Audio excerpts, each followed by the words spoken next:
അല്ല, നമ്മളിപ്പോൾ ഇവിടുന്ന് ഒരാൾ നമ്മളിപ്പോൾ പുറത്തുനിന്ന് വരുന്ന ആളാണെന്ന് വിചാരിച്ചോ, നമ്മുടെ നാട്ടിൽ ഏകദേശം എത്താറായി നമ്മൾ കണക്കൂട്ടുന്നതെന്ന് വെച്ചാൽ അവർ റേഞ്ച് കട്ടായി എന്നർത്ഥം. എന്നാൽ ഇവർ നമ്മുടെ പ്രദേശത്ത് എവിടെയുണ്ടെന്നാണ് അതിൻ്റെ അർത്ഥം.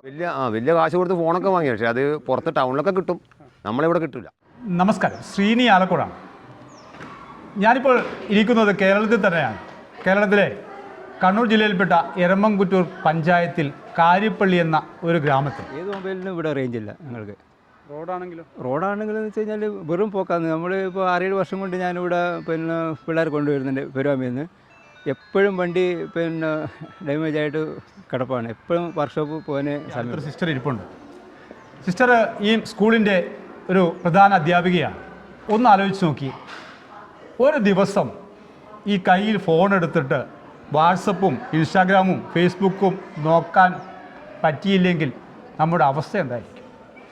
രാവിലെ എഴുന്നേറ്റിട്ട് ആരൊക്കെ ഗുഡ് മോർണിംഗ് അയച്ചു, രാത്രി ആരൊക്കെ ഗുഡ് നൈറ്റ് അയച്ചു എന്നൊക്കെ നോക്കിയില്ലെങ്കിൽ നമ്മുടെ മാനസിക നില തന്നെ തകരുന്ന ഒരു കാലത്ത് റേഞ്ച് ഇല്ലാത്ത ഒരു ഗ്രാമത്തെക്കുറിച്ച് പറയാനാണ് ഞാനിപ്പോൾ വന്നത്. കാരിപ്പള്ളി അല്ലേ?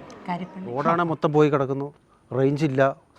ഓരോ ഇതിനും റേഞ്ച് ഇല്ല, ഒരു സിമ്മിനും റേഞ്ച് ഇല്ലാത്തൊരവസ്ഥ. നമുക്ക് കടയിലാണ് സാധനം ഗൂഗിൾ പേ എന്ന് പറഞ്ഞിട്ട് അതിന് പോലും റേഞ്ച് ഇല്ലാത്തൊരവസ്ഥയാണ്. ടൈലറാണ് നേരത്തെ ഉള്ള റേഞ്ച് എന്ന് പറഞ്ഞാൽ ഒന്നുമില്ല, നേരത്തെ ഇല്ല, കുറേ കൊല്ലമായി ഇങ്ങനെ റേഞ്ച് കുറവ്. പണി നടക്കും. ഇതേ കണക്ക് തന്നെ റോഡെന്ന് വെച്ചാൽ ഇവിടുന്ന് പെടാൻ വരെ ദുരന്തം എന്ന് പറഞ്ഞാൽ ദുരന്തം. കാരണം വെച്ചാൽ നടന്നു പോകാൻ ഇപ്പം നടന്നു പോകുമ്പം വണ്ടി കൊണ്ടുപോയ ഒരു കല്ല് തെറിക്കുന്ന ഒരു അവസ്ഥ, സ്കൂട്ടിയിൽ പോകുന്നവർക്കെല്ലാം അതേ കണക്ക് ബുദ്ധിമുട്ടുള്ളൊരു സ്ഥലമാണ് ഇപ്പോൾ ഇത്. ഇതൊരു വല്ലാത്ത ദുരിതം തന്നെയാണ്. ദുരിതം എന്ന് പറയാനുണ്ട് അതിൽ. കാരണം നമുക്കറിയാം ഇന്നത്തെ ലോകത്തിലെ എല്ലാവരും ഫോണുമായിട്ടാണ് ജീവിക്കുന്നത്, ടച്ച് ചെയ്തിട്ടാണ് ജീവിക്കുന്നത്. അപ്പോൾ ഒരു ടച്ചിങ്സ് വേണ്ട, നമുക്ക് അറ്റ്ലീസ്റ്റ് നമുക്ക് അത്യാവശ്യമായിരിക്കുന്ന കാര്യങ്ങൾ കമ്മ്യൂണിക്കേറ്റ് ചെയ്യാനായിട്ടുള്ള ഒരു റേഞ്ച് എന്നെങ്കിലും നമുക്കൊന്ന് പ്രൊവൈഡ് ചെയ്ത് കിട്ടിയാൽ മതി, അത്രയേ പറയുന്നുള്ളൂ. റേഞ്ച് തീരെ കിട്ടുന്നില്ല, വലിയ ബുദ്ധിമുട്ടായിരുന്നു. അത്യാവശ്യത്തിന് വിളിക്കാൻ പറ്റാറില്ല. നമ്മൾ മുന്നേ ഫോൺ എടുത്ത് റേഞ്ച് അന്വേഷിച്ച് നടക്കേണ്ട അവസ്ഥയാണ്. അത് കുട്ടികൾക്കാണെങ്കിലും ഇങ്ങോട്ടേക്ക് പേരൻസിനാണെങ്കിലും സ്കൂളിലേക്ക് ബന്ധപ്പെടാനോ ബുദ്ധിമുട്ട് തന്നെയാണ്. 2000 പിറകോട്ടേക്കാണ് ഈ കാരിപ്പള്ളി ഇപ്പോഴും നടന്നുകൊണ്ടിരിക്കുന്നത് എനിക്ക് തോന്നുന്നു. മുമ്പോട്ടേക്ക് വരുന്നില്ല. അത് കാരിപ്പള്ളിയുടെ കുഴപ്പമാണോ ഭരണകർത്താക്കളുടെ കുഴപ്പമാണോ? എന്ത് തോന്നുന്നു?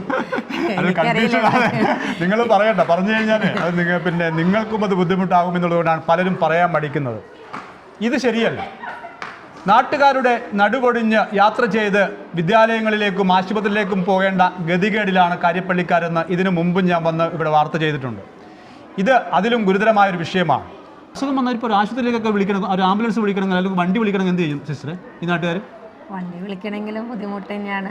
അതാ പറഞ്ഞത്, നമുക്ക് ഈ കമ്മ്യൂണിക്കേഷനും ട്രാൻസ്പോർട്ടേഷൻ്റെയും വലിയൊരു പ്രതിസന്ധി നേരിട്ടുകൊണ്ടിരിക്കുകയാണ്. കാരണം ഇപ്പോൾ ഒരു കുട്ടിക്ക് നമ്മുടെ ഇവിടെ സ്കൂളിൽ 4 വയസ്സ് തുടങ്ങി 16 വയസ്സ് വരെ പഠിക്കുന്ന കുട്ടികളാണുള്ളത്. നമുക്കറിയാം മനുഷ്യൻ്റെ അവസ്ഥ എന്ന് പറയുന്നത്, ശരീരത്തിന് ഇന്നത്തെ ഈ ആധുനിക കാലത്ത് മനുഷ്യന് എപ്പോഴാണ് അസുഖം വരണേന്നുള്ളത് അറിയാം, നമുക്ക് പറയാനായിട്ട് പറ്റില്ല.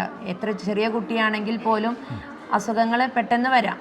അപ്പോൾ അങ്ങനെ ഒരു സാഹചര്യത്തിൽ നമുക്ക് ഈ വിദ്യാലയത്തിൽ നിന്നും ഒരു ആശുപത്രിയിലേക്ക് എത്തിക്കുക എന്ന് പറയുമ്പോൾ നമ്മൾ ഈ റേഞ്ച് തേടി ക്ലാസ് റൂമിൽ നിന്നും പുറത്ത് കടന്ന് നമ്മൾ ഈ ചെറിയ ഫോൺ, നമ്മുടെ പഴയ കാലങ്ങളിൽ യൂസ് ചെയ്തിരുന്ന ഫോണാണ്, അതിൽ നമ്മൾ റേഞ്ച് പിടിച്ചിട്ട് വേണം വിളിക്കാനായിട്ട്. അപ്പം അങ്ങനെ വിളിച്ചിട്ടാണ് നമ്മൾ ഹോസ്പിറ്റലിൽ ഒരു വണ്ടി വിളിച്ച് ഇവിടെ നിന്ന് പോകുന്നത്. അപ്പോൾ വണ്ടി വിളിക്കുമ്പോൾ പലർക്കും വരാനായിട്ട് താല്പര്യമില്ല. കാരണം റോഡിൻ്റെ അവസ്ഥ ഇതായതുകൊണ്ട് ഓട്ടോറിക്ഷയ്ക്കൊക്കെ വരാനായിട്ട് ഭയങ്കര ബുദ്ധിമുട്ടാണ്. സിസ്റ്റർ തൃശ്ശൂരുകാരിയാണ്. തൃശ്ശൂരിലെ ആ നഗരത്തിൽ നിന്നും ഇങ്ങോട്ടേക്ക് വന്ന് ഈ ഗ്രാമപ്രദേശത്ത് വന്ന് ഇപ്പോൾ ഇവിടെ സേവനം ചെയ്യുമ്പോൾ സിസ്റ്ററിൻ്റെ ആ വാക്കുകൾ കേൾക്കുമ്പോൾ ഞാനൊന്ന് ചിരിച്ചു. അല്ലേ, അത് അറിയാതെ വന്നു പോയതല്ല. ഈ ഭരണകർത്താക്കളെ നോക്കിയുള്ള അപഹാസ്യമായ ചിരിയാണ് ഞാൻ ചിരിച്ചത്. നിങ്ങൾ മനസ്സിലാക്കണം, ഒരു കുട്ടിക്ക് എന്തെങ്കിലും പരിക്ക് പറ്റിയാൽ, അല്ലെങ്കിൽ ഇവിടെ ആർക്കെങ്കിലും അസുഖമുണ്ടായാൽ, ഈ നാട്ടിൽ ആർക്കെങ്കിലും അസുഖമുണ്ടായാൽ ആദ്യം വിളിക്കേണ്ടത് മൊബൈലിലാണ്. പക്ഷേ ഈ മൊബൈലിന് ആദ്യം ചെയ്യേണ്ടത് ഇവർ എവിടെയാണോ മൊബൈലിൽ റേഞ്ച് കിട്ടുക അങ്ങോട്ടേക്ക് ഓടുക. മരത്തിൻ്റെ മുകളിലൊക്കെ കയറിയിട്ട് റേഞ്ച് നോക്കുന്നൊരു കാലമുണ്ടായിരുന്നല്ലോ. ആ കാലഘട്ടത്തിൽ കൂടിയാണ് കാരിപ്പള്ളി ഇന്നും കടന്നു പോകുന്നത്. ഇതിനൊരു പരിഹാരം വേണം സാറേ. പരിഹാരം ഉണ്ടാകും എന്നുള്ള പ്രതീക്ഷയോടുകൂടി ഈ കാരിപ്പള്ളി സ്കൂളിൽ നിന്നും ഞാൻ പോവുകയാണ്. അധികം താമസിയാതെ ഇവിടെ റേഞ്ച് കിട്ടിയിട്ട് സിസ്റ്റർ എന്നെ വിളിക്കും, ശ്രീനി നിങ്ങളെന്ന് വന്ന് വാർത്ത ചെയ്തു, എന്തായാലും ഞങ്ങൾക്ക് റേഞ്ച് കിട്ടി, വാ ഇവിടെ വന്ന് ഒന്ന് ഫോൺ വിളിച്ച് നോക്കുന്നു. വരും സിസ്റ്ററെ, ഞാൻ വരും. തീർച്ചയായും ഇതിനൊരു പരിഹാരം കാണും. അതിന് പിറകെ ഞാനും നിങ്ങളോടൊപ്പം സഞ്ചരിക്കും. എന്തായാലും എല്ലാവർക്കും നന്മ വരട്ടെ. മറ്റൊരു വിഷയമായി വീണ്ടും കാണാം. Good bye.